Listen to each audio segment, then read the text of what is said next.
যখন অসুস্থ বাবার মজুরি নিতে পৌঁছল এক অসহায় মেয়ে, তখন মালিকের ছেলে যা করল তাতে মানবতা কেঁদে উঠল।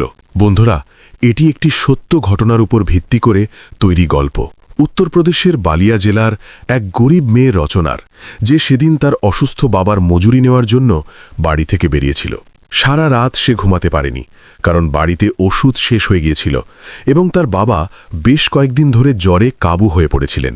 কিন্তু সেদিন তার বিন্দুমাত্র ধারণা ছিল না যে মজুরির টাকা নিতে বের হওয়া তার এই ছোট্ট চেষ্টা তার পুরো জীবন বদলে দিতে চলেছে। রচনা দ্রুত পায়ে হাঁটছিল, তার হাতে একটি পুরনো ঔষধের চিরকুট ছিল, আর মনে একটাই চিন্তা, কোনো মতে আজ যেন বাবার মজুরিটা পাওয়া যায়। সারা রাস্তা তার মনে বাবার মুখটাই ভাসছিল। রাতে তিনি কয়েকবার পাশ ফিরতে ফিরতে বলেছিলেন যে শরীর খুব ভেঙে পড়েছে। রচনা এই ভেবে আরও চিন্তিত হয়ে পড়ছিল যে আজও যদি ওষুধ না পাওয়া যায় তবে বাবার অবস্থা আরও খারাপ হতে পারে। প্রায় ২৫ মিনিট হাঁটার পর সে সেই কারখানার সামনে পৌঁছে গেল যেখানে তার বাবা মজুরের কাজ করতেন। কারখানাটি তখনও তৈরি হচ্ছিল।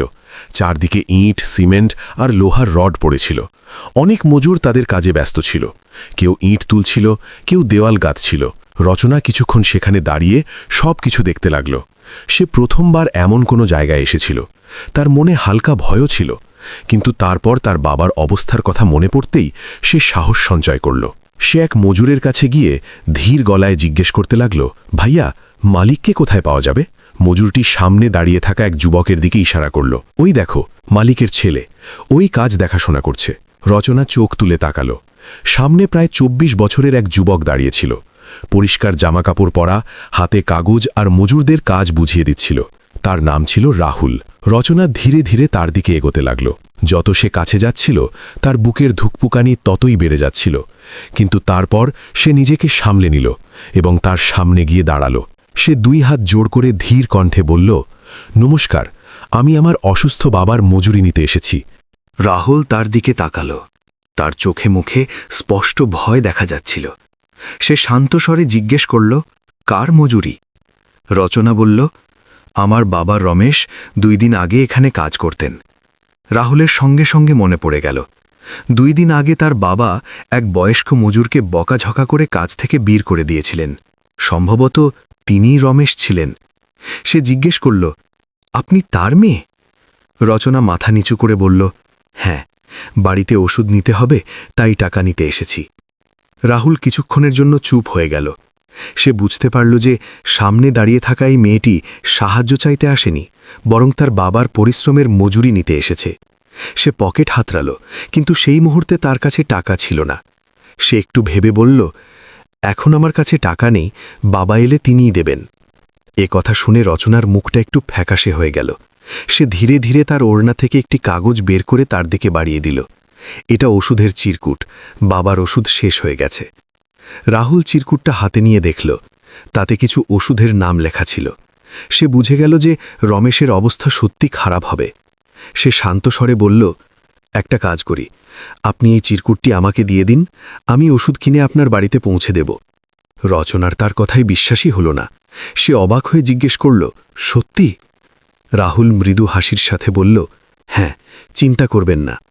রচনার চোখে স্বস্তির আভাস ফুটে উঠল। সে ২ হাত জোড় করে বলল, ধন্যবাদ, শুধু ওষুধটা তাড়াতাড়ি পাঠিয়ে দেবেন। এ কথা বলে সে সেখান থেকে ফিরতে লাগল। রাহুল কিছুক্ষণ তাকে যেতে দেখল। তার মনে বারবার এই প্রশ্নটাই উঠছিল যে মেয়েটির বাধ্যবাধকতা কত বড় হবে যে সে এত দ্বিধা নিয়ে মজুরির টাকা নিতে এসেছে। সেদিন সন্ধ্যায় রাহুল যখন বাড়ি পৌঁছাল, তখন তার মনে একটাই কথা ঘুরছিল, ওই মেয়েটি আর তার অসুস্থ বাবা। অবশেষে সে আলমারি থেকে টাকা বের করল, ওষুধের দোকান থেকে ওষুধ কিনল এবং রচনার বলা ঠিকানার দিকে রওনা হল। কিন্তু তার বিন্দুমাত্র ধারণা ছিল না যে সেই ছোট্ট বাড়িতে গিয়ে সে যা দেখতে চলেছে তা তার হৃদয়কে ভেতর পর্যন্ত নাড়িয়ে দেবে। যাই হোক বন্ধুরা, ওষুধের দোকান থেকে ওষুধ নিয়ে সে সেই ঠিকানার দিকে রওনা হলো যা রচনা তাকে বলেছিল। শুরুতে রাস্তাটি পাকা ছিল, কিন্তু কিছুটা যাওয়ার পর রাস্তা ধীরে ধীরে সরু এবং ভাঙাচোরা গলিতে পরিণত হতে লাগল। চারপাশে ছোট ছোট ঘর, কাঁচা দেওয়াল আর গলিতে খেলতে থাকা শিশুদের দেখা যাচ্ছিল। কিছুক্ষণ পরই সে একটি ছোট কাঁচা বাড়ির সামনে দাঁড়িয়েছিল। সে দরজায় হালকা টোকা দিল। ভেতর থেকে পায়ের ধীর শব্দ শোনা গেল এবং দরজা ধীরে ধীরে খুলল। সামনে রচনা দাঁড়িয়েছিল। রাহুলকে হঠাৎ সামনে দেখে সে একটু চমকে গেল। তার চোখে এক মুহূর্তের জন্য বিস্ময় ফুটে উঠল, কিন্তু যেমনই তার নজর রাহুলের হাতে ধরা ওষুধের ব্যাগের দিকে পড়ল, তার মুখে স্বস্তির হালকা আভা চলে এলো। আপনি? সে ধীর গলায় বলল। রাহুল ওষুধের ব্যাগটা তার দিকে বাড়িয়ে দিয়ে শান্ত স্বরে বলল, আপনি যে চিরকুটটি দিয়েছিলেন, ওষুধ নিয়ে এসেছি। রচনার মুখে যেন শান্তি নেমে এলো। সে সঙ্গে সঙ্গে দরজাটা আরও একটু খুলে দিল এবং সংকোচ করা কণ্ঠে বলল, আসুন, ভেতরে আসুন। রাহুল ধীরে ধীরে ভেতরে গেল। ঘরে খুব কম জিনিসপত্র ছিল। একদিকে পুরনো আর হালকা ভাঙা একটি চারপাই পড়েছিল, যার উপর এক বৃদ্ধ শুয়েছিলেন। তার মুখ অত্যন্ত দুর্বল এবং ফ্যাকাশে হয়ে পড়েছিল। তিনি রমেশ ছিলেন। ঘরের কোণে কিছু পুরনো বাসন রাখা ছিল এবং দেওয়ালের অবস্থা দেখে স্পষ্ট বোঝা যাচ্ছিল যে এই বাড়ির আর্থিক অবস্থা কতটা খারাপ। জায়গায় জায়গায় দেওয়ালের পলেস্তারা খসে পড়েছিল। রচনা তাড়াতাড়ি বাইরে গেল এবং প্রতিবেশীর কাছ থেকে একটি পুরনো চেয়ার নিয়ে এলো। সে সেটা রাহুলের সামনে রেখে বলল, বসুন। তার কণ্ঠস্বরে সংকোচও ছিল আর সম্মানও। রাহুল চেয়ারে বসল। সে ওষুধের ব্যাগটি রচনাকে দিতে দিতে বলল, এটা প্রায় 8 দিনের ওষুধ। ডাক্তার এটাই দিয়েছিলেন। রচনা ধীরে ধীরে ওষুধ নিয়ে তার বাবার কাছে রাখল। রমেশ রাহুলকে দেখে ওঠার চেষ্টা করতে লাগলেন। তার হাত কাঁপছিল।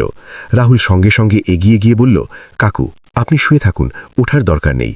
রমেশ দুর্বল কণ্ঠে বললেন, বাবা, তুমি এত কষ্ট কেন করলে? টাকা দিয়ে দিলে আমরা নিজেরাই ওষুধ নিয়ে আসতাম। রাহুল হালকা হাসল এবং বলল, কোনো ব্যাপার না কাকু, রাস্তা পেয়ে গিয়েছিলাম তাই নিজেই নিয়ে এলাম। কিছুক্ষণের জন্যে ঘরে গভীর নিস্তব্ধতা ছেয়ে গেল। রাহুলের নজর ধীরে ধীরে পুরো ঘরে ঘুরছিল। সেই ছোট্ট বাড়ির প্রতিটি কোণ তাদের দারিদ্র্য, সংগ্রাম আর বাধ্যবাধকতার গল্প বলছিল। তখনই রচনার নজর মেঝেতে রাখা ওষুধের চিরকুটের দিকে পড়ল।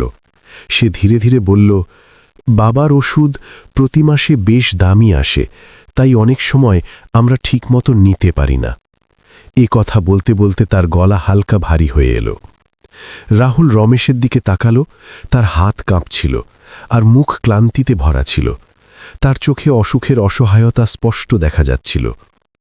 কিছুক্ষণ পর রমেশ ধীরে ধীরে উঠলেন আর বললেন, বাবা, বসো, আমি চা নিয়ে আসছি। রাহুল সঙ্গে সঙ্গে বলল, না কাকু, এর দরকার নেই, আপনি বিশ্রাম করুন। কিন্তু রমেশ তাও বাইরে চলে গেলেন। হয়তো তার বিবেক তাকে অতিথিকে কিছু না দিয়ে যেতে দিচ্ছিল না। কিছুক্ষণ পর তিনি 1 কাপ চা নিয়ে ফিরলেন। রাহুল বুঝে গেল যে এই বাড়ির অবস্থা এমন যে সবার জন্যে চা বানানোও সহজ হবে না। হয়তো বাড়িতে শুধু এই 1 কাপ চাই তৈরি হতে পেরেছিল। রচনা সেই চা গ্লাসে ঢেলে রাহুলের দিকে বাড়িয়ে দিল। রাহুল গ্লাসটা হাতে নিল, কিন্তু তার মনে এক অদ্ভুত অনুভূতি জেগে উঠছিল। সে অনুভব করছিল যে এই বাড়ির সরলতা, দারিদ্র্য আর অসহায়তার সামনে সে নিজেকে খুব ছোট মনে করছে। কিছুক্ষণ হালকা কথাবার্তা চলল। তারপর রাহুল উঠতে লাগল। সে পকেট থেকে 1500 টাকা বের করে চুপচাপ রমেশের হাতে রেখে দিল। রমেশ ঘাবড়ে গেলেন। বাবা, এই সব কেন? তিনি অবাক হয়ে জিজ্ঞেস করলেন। রাহুল শান্তস্বরে বলল, আপনার মজুরি, রেখে দিন। রমেশ সঙ্গে সঙ্গে টাকা ফেরাতে লাগলেন। না বাবা, ওষুধের টাকা তো তুমি দিয়েই দিয়েছ, এটা আমি রাখতে পারি না। কিন্তু রাহুল ধীরে ধীরে তার মুঠি বন্ধ করে দিল। এটা রেখে দিন কাকু, কাজে লাগবে, সে নরম গলায় বলল। রমেশের চোখ জলে ভরে এলো, কিন্তু তিনি কিচ্ছু বলতে পারলেন না। এ কথা বলে রাহুল দরজার দিকে এগিয়ে গেল। যখন সে বাড়ি থেকে বেরোল, তখন পিছন থেকে রচনাও চলে এলো। সে ধীর কণ্ঠে বলল, শুনুন। রাহুল থেমে গেল আর তার দিকে ঘুরল। রচনার চোখে হালকা জল ছিল। সে কিছুক্ষণ চুপ রইল। তারপর বলল, সেদিন যখন বাবা বাড়ি এসেছিলেন, তিনি খুব কেঁদেছিলেন। আমি তাকে প্রথমবার এত ভেঙে পড়তে দেখেছিলাম। তার যদি কোনো ভুল হয়ে থাকে, তবে আমি তার পক্ষ থেকে ক্ষমা চাইছি। তার কণ্ঠে সততা আর কষ্ট দুটোই ছিল। রাহুল কিছুক্ষণ তাকে চুপচাপ দেখতে লাগল। তারপর ধীরে ধীরে বলল, ক্ষমা আপনার চাওয়া উচিত নয়। রচনা তার কথা বুঝতে পারল না। তখনই রাহুল সেই টাকা তার হাতে রেখে দিল আর তার মুঠি ধীরে ধীরে বন্ধ করে দিল। এটা নিজের মনে করে রেখে দিন, সে বলল। রচনা চুপচাপ দাঁড়িয়ে রইল। তার চোখ রাহুলের মুখের দিকে স্থির ছিল। সেই চোখে কৃতজ্ঞতাও ছিল, আর এক না বলা অনুভূতিও ছিল। কিছুক্ষণ পর্যন্ত দুজনে একে অপরের দিকে তাকিয়ে রইল, যেন অনেক কথা শব্দ ছাড়াই বলা হয়ে গেছে। তারপর রাহুল ধীরে ধীরে সেখান থেকে চলে গেল। কিন্তু সেদিনের পর রাহুলের সঙ্গে এক অদ্ভুত ব্যাপার হতে লাগল। সে যেখানেই যেত তার বারবার ওই মুখটাই মনে পড়তে লাগল। সেই সরলতা, সেই নিষ্পাপতা, আর সেই অসহায়তা। আর সে নিজেও বুঝতে পারছিল না যে শেষ পর্যন্ত ওই গরিব মজুরের মেয়ের স্মৃতি তার হৃদয়ে এত গভীরভাবে কেন বসতে শুরু করেছিল। সেদিনের পর রাহুল অনেকবার নিজের কাজে ব্যস্ত থাকত, কিন্তু হঠাৎ করেই তার মনে রচনা এবং তার বাবার কথা চলে আসত। কারখানার কাজ দ্রুত এগিয়ে চলছিল। মজুররা সকাল থেকে সন্ধে পর্যন্ত কাজ করত, কিন্তু রাহুলের মন অনেকবার বিক্ষিপ্ত হয়ে যেত। তার বারবার সেই ছোট্ট বাড়িটার কথা মনে পড়ত, যেখানে দারিদ্র তো ছিল, কিন্তু এক অদ্ভুত সরলতা আর আত্মসম্মানও ছিল। দিন ধীরে ধীরে কেটে গেল। প্রায় 10 দিন পার হয়ে গেল। একদিন হঠাৎ রাহুলের মনে পড়ল যে সে যে ওষুধগুলো দিয়েছিল সেগুলো এখন শেষ হয়ে যাওয়ার কথা। এই কথা ভাবতেই তার মনে আবার সেই চিন্তা ফিরে এলো। সে তক্ষুনি ওষুধের দোকানে গিয়ে আবার ওষুধ কিনল। এবার সে পুরো 1 মাসের ওষুধ নিল। ওষুধের প্যাকেট হাতে নিয়ে সে সেই গলির দিকে রওনা হলো যেখানে রচনার বাড়ি ছিল। দরজায় টোকা দিতেই কিছুক্ষণ পর রচনা দরজা খুলল। রাহুলকে দেখে সে একটু অবাক হল। আপনি? সে বলল। রাহুল ওষুধের প্যাকেট তার দিকে বাড়িয়ে দিয়ে বলল, আমি ভাবছিলাম যে ওষুধ শেষ হয়ে গেছে হবে, তাই নিয়ে এলাম। রচনার মুখে হালকা খুশি দেখা গেল। সে ওষুধ নিতে নিতে বলল, আমি তো চিরকুট খুঁজছিলামই, বুঝতে পারছিলাম না যে কোথায় রেখে দিয়েছি। রাহুল হাসল। চিরকুটটা আমার কাছেই ছিল। রচনা তাকে ভেতরে আসতে বলল। সে সময় রমেশ বাড়িতে ছিলেন না, হয়তো তিনি কাছের কোনো দোকান পর্যন্ত গিয়েছিলেন। রাহুল চেয়ারে বসল। কিছুক্ষণ দুজনের মধ্যে হালকা কথাবার্তা চলল। কিছুক্ষণ পর রাহুল বলল, আসলে আমি একটা কাজেও এসেছি। রচনা কৌতূহলের সাথে জিজ্ঞেস করল, কেমন কাজ? রাহুল বলল, কারখানার বিল্ডিং এখন প্রায় তৈরি হয়ে গেছে। ভেতরে কিছু জিনিসপত্র রাখা আছে, মেশিনের অংশ, লোহার রড আর অন্যান্য জিনিস। সেগুলোর দেখাশোনা করার জন্য একজন লোক দরকার। রচনা মন দিয়ে তার কথা শুনছিল। রাহুল আরও বলল, কাজটা খুব বেশি কঠিন নয়, শুধু সেখানে থেকে পাহারা দিতে হবে। আমি ভাবছিলাম আপনার বাবা চাইলে এই কাজটা করতে পারেন। রচনার মুখে হালকা আশার আলো ফুটে উঠল। সে ধীরে ধীরে বলল, বাবা যদি রাজি হয়ে যান তবে খুব ভালো হবে, কিন্তু সেদিন যা হয়েছিল তারপর হয়তো তার মন চাইবে না। রাহুল শান্ত স্বরে বলল, আমি তার সাথে নিজেই কথা বলে নেব। এমন সময় দরজার বাইরে থেকে পায়ের আওয়াজ এলো। রমেশ ফিরে এসেছিলেন। তিনি রাহুলকে ঘরে বসে থাকতে দেখে একটু চমকে গেলেন। আরে বাবা, তুমি? তিনি বললেন। রাহুল নমস্কার করে তাকে পুরো কথাটা বলল। কারখানার পাহারাদারি করার কাজ, আর তাতে খুব বেশি পরিশ্রম না হওয়ার কথা। রমেশ কিছুক্ষণ চুপ রইলেন। তার চোখে মুখে একসঙ্গে অনেক অভিব্যক্তি দেখা যাচ্ছিল। হয়তো তার সেদিনের অপমানের কথাও মনে পড়ছিল, আর সংসারের অসহায়তার কথাও। কিছুক্ষণ পর তিনি ধীর গলায় বললেন, ইচ্ছে তো করে না বাবা, কিন্তু কাজ যদি হালকা হয় তবে আমি চেষ্টা করে দেখব। রচনার মুখে হালকা হাসি ফুটে উঠল। রমেশ বললেন, বসো বাবা, আমি চা নিয়ে আসছি। রাহুল বারণ করল, কিন্তু তবুও তিনি বাইরে চলে গেলেন। কিছুক্ষণ পর তিনি 3 কাপ চা নিয়ে ফিরলেন। এবার তিনি সবার জন্য চা এনেছিলেন। ছোট্ট বাড়িটিতে কিছুক্ষণের জন্য হালকা শান্তি অনুভূত হতে লাগল। কিছুক্ষণ পর রাহুল সেখান থেকে যেতে লাগল। দরজা পর্যন্ত তাকে ছাড়ার জন্য রচনাও সাথে এলো। রচনা ধীরে ধীরে বলল, আপনি আমাদের জন্য যা করেছেন তার জন্য আমি আপনাকে ঠিকমতো ধন্যবাদও জানাতে পারব না। রাহুল তার দিকে তাকিয়ে বলল, এমন কথা বলবেন না, আমি বিশেষ কিছু করিনি। দুজনে কিছুক্ষণ একে অপরের দিকে তাকিয়ে রইল। তারপর রাহুল সেখান থেকে চলে গেল। কিন্তু সে যখন বাড়ি পৌঁছল তখন তার বিন্দুমাত্র ধারণা ছিল না যে তার বাবা রুদ্রসেনের কান পর্যন্ত এই কথা পৌঁছে গেছে। কোনো মজুর তাকে বলে দিয়েছিল যে তার ছেলে বারবার সেই গরিব মজুরের বাড়ি যাচ্ছে। সন্ধ্যায় যখন রাহুল বাড়ি পৌঁছল তখন তার বাবার মুখ রাগে লাল হয়েছিল। তিনি কড়া স্বরে জিজ্ঞেস করলেন, তুমি ওই মজুরের বাড়ি কেন যাচ্ছ? রাহুল এক মুহূর্তের জন্য চমকে গেল। সে বুঝতে পারল না যে বাবা এসব কিভাবে জানতে পারলেন। রুদ্রসেন রাগে হেঁটে পড়ে বললেন, ওই লোক আমার কারখানায় আর কোনো দিন কাজ করবে না। এটা শুনেই রাহুলের মুখ গম্ভীর হয়ে গেল। সে বুঝতে পারল যে এবার এই কথা এত সহজে শেষ হওয়ার নয়। আর ঠিক সেই সময়ে অনেক দূরে নিজের ছোট্ট ঘরে বসে থাকা রচনার বিন্দুমাত্র ধারণা ছিল না যে তার জীবনে এমন এক মোড় আসতে চলেছে যা সব কিছু বদলে দেবে।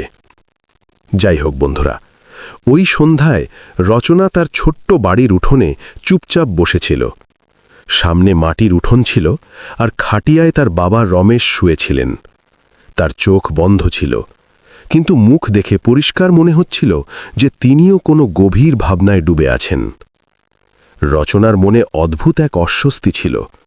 সে বুঝতে পারছিল না যে তার মনে এতটা ভয় কেন ঢুকে গেছে। তার বারবার সেই কথাই মনে পড়ছিল যা দুপুরে একজন মজুর এসে বলেছিল যে কারখানায় মালিক এবং তার ছেলের মধ্যে তার কারণে ঝগড়া হয়ে গেছে।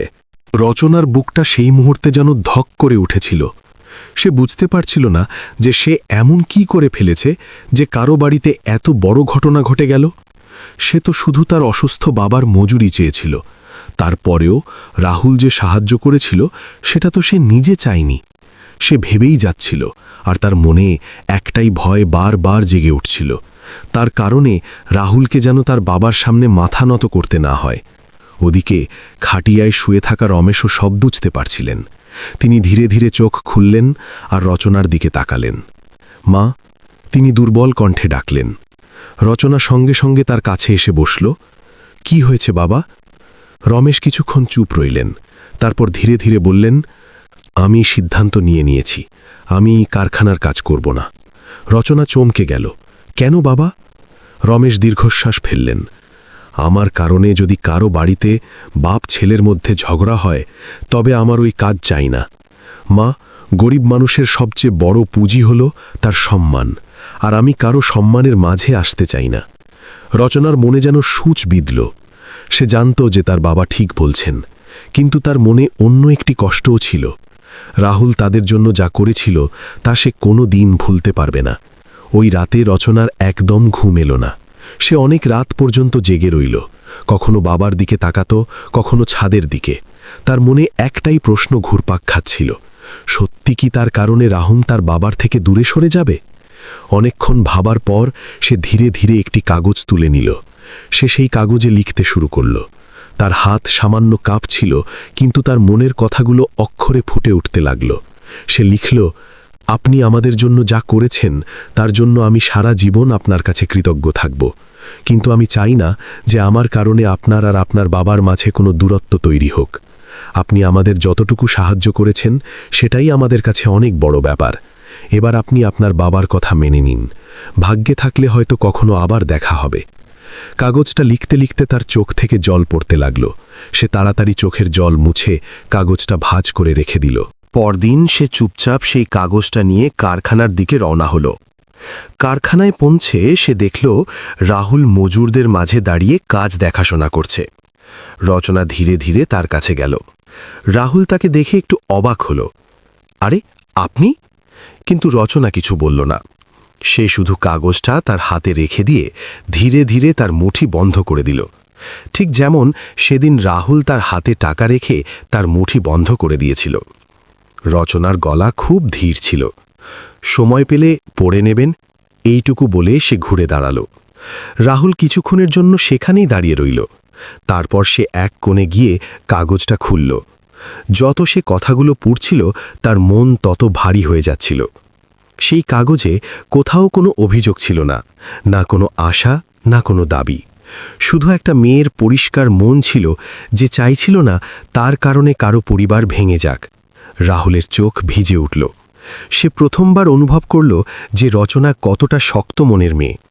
ওই দিন সন্ধ্যায় রাহুল তার মায়ের কাছে সব কথা খুলে বলল। তার মা খুব শান্ত স্বভাবের মহিলা ছিলেন। তিনি রাহুলের সব কথা মন দিয়ে শুনলেন। কিছুক্ষণ চুপ থাকার পর তিনি বললেন, বাবা, যে মেয়ের মনে এত বোঝাপড়া আর সংস্কার আছে সে যে কোনো বাড়িকেই স্বর্গ বানিয়ে তুলতে পারে। কয়েকদিন পর তিনি নিজে রচনার বাড়ি গেলেন। রচনা আর রমেশ তাকে দেখে ঘাবড়ে গেলেন, কিন্তু রাহুলের মার খুব ভালোবাসার সাথে তাদের সাথে কথা বললেন। রচনার সরলতা, তার সম্মান আর বাবার প্রতি তার আত্মত্যাগ দেখে তার মন ভরে গেল। বাড়ি ফেরার সময় তিনি মনে মনে সিদ্ধান্ত নিয়েছিলেন। সেদিন তিনি রুদ্রসেনকে পরিষ্কার জানিয়ে দিলেন, আমার ছেলের যদি বিয়ে হয় তো এই মেয়ের সাথেই হবে। রুদ্রসেন প্রথমে খুব রাগ করলেন, তার এই সম্পর্ক একদমই পছন্দ ছিল না। কিন্তু রাহুল আর তার মা দুজনেই নিজেদের সিদ্ধান্তে অনড় রইলেন। সময় কাটতে লাগল এবং অবশেষে রুদ্রসেনকে মাথা নত করতে হল। কয়েক মাস পর খুব সাধারণভাবে রাহুল আর রচনার বিয়ে হয়ে গেল। বিয়ের পর রচনা যেভাবে পুরো সংসারটা সামলে নিল তা দেখে ধীরে ধীরে রুদ্রসেনের মনও বদলাতে শুরু করল। সে সকালে সবার আগে উঠত, বাড়ির কাজ করত আর তারপর কারখানাতেও রাহুলকে সাহায্য করত। তার পরিশ্রম আর সংস্কার দেখে রুদ্রসেন বুঝতে পারলেন যে তিনি সেদিন রমেশের সাথে খুব বড় ভুল করেছিলেন। একদিন তিনি নিজে রমেশের বাড়ি গেলেন। তিনি রমেশকে বুকে জড়িয়ে ধরলেন আর বললেন, ভাই সাহেব, আমার খুব বড় ভুল হয়ে গিয়েছিল। আমি আপনাকে না বুঝেই অপমান করে ফেলেছিলাম। রমেশের চোখ থেকে জল বেরিয়ে এলো। তিনি শুধু এইটুকুই বললেন, কোনো ব্যাপার না, মানুষের তো ভুল হয়েই থাকে। সময় কেটে গেল। কয়েক বছর পর সেই ছোট্ট কারখানাটি খুব ভালোভাবে চলতে শুরু করেছিল। বাড়িতে আনন্দ ছিল আর সবাই মিলেমিশে থাকছিল। আর কখনো যে মেয়ে নিজের অসুস্থ বাবার মজুরি নিতে কারখানায় পৌঁছেছিল, সেই আজ ওই বাড়ির সবচেয়ে বড় খুশি হয়ে দাঁড়িয়েছে।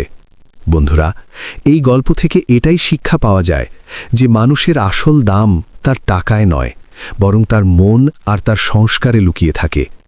অনেক সময় যাদের আমরা দুর্বল বা গরিব বলে মনে করি, তারাই সবচেয়ে বড় হৃদয়ের মানুষ হিসেবে প্রমাণিত হয়। কিন্তু এবার আপনারা বলুন, আপনারা যদি রাহুলের জায়গায় থাকতেন, তবে কি আপনারাও এক গরিব মজুরের পরিবারকে এতটা সাহায্য করতেন? আর যদি আপনারা রচনার জায়গায় থাকতেন, তবে কি আপনারাও নিজের কারণে কারো বাড়িতে যাতে ঝগড়া না হয় সেই জন্য নিজে পিছিয়ে আসার চেষ্টা করতেন? নিজেদের মতামত মন্তব্যে অবশ্যই জানাবেন। যদি গল্পটি আপনাদের হৃদয়ে ছুঁয়ে থাকে, তবে ভিডিওটি অবশ্যই পছন্দ করবেন, চ্যানেলটি সাবস্ক্রাইব করবেন এবং এমনই সত্য ও হৃদয়স্পর্শী গল্পের জন্য যুক্ত থাকবেন। আবার দেখা হবে পরবর্তী ভিডিওতে নতুন একটি গল্পের সাথে। ধন্যবাদ।